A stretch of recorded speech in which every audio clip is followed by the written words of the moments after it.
are pigs disgusting and mucky and dirty, they were also incredibly religiously unclean. And so this son ends up feeding the pigs, and he is so hungry, he ends up wanting to eat the food that the pigs are eating. This is so disgusting, it would have been like the worst crime of modern day.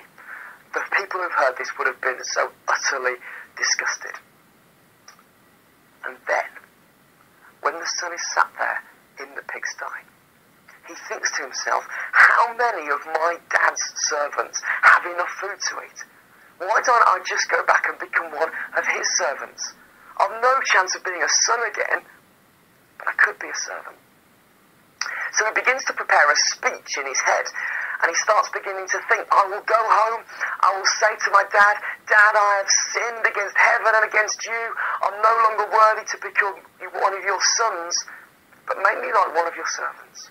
So with this speech in his mind, he starts making for home. But the dad's eyes have never left the road down which he's gone. And as the father sees the son approaching, he runs to him.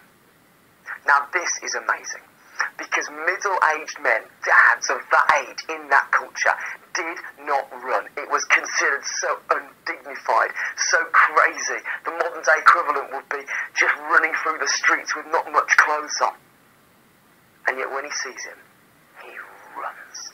And then when he gets to his son, he throws his arms around him, gives him a massive hug, and says to his servants, quick, run, get me some sandals to put on my son's feet, get a robe to put on his back, put a ring on his finger, because once my son was lost, but now he's found. Once he was dead, and now he's alive.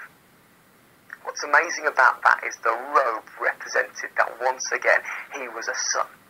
The sandals represented he was once again welcome in the home, because servants didn't wear shoes, only sons did.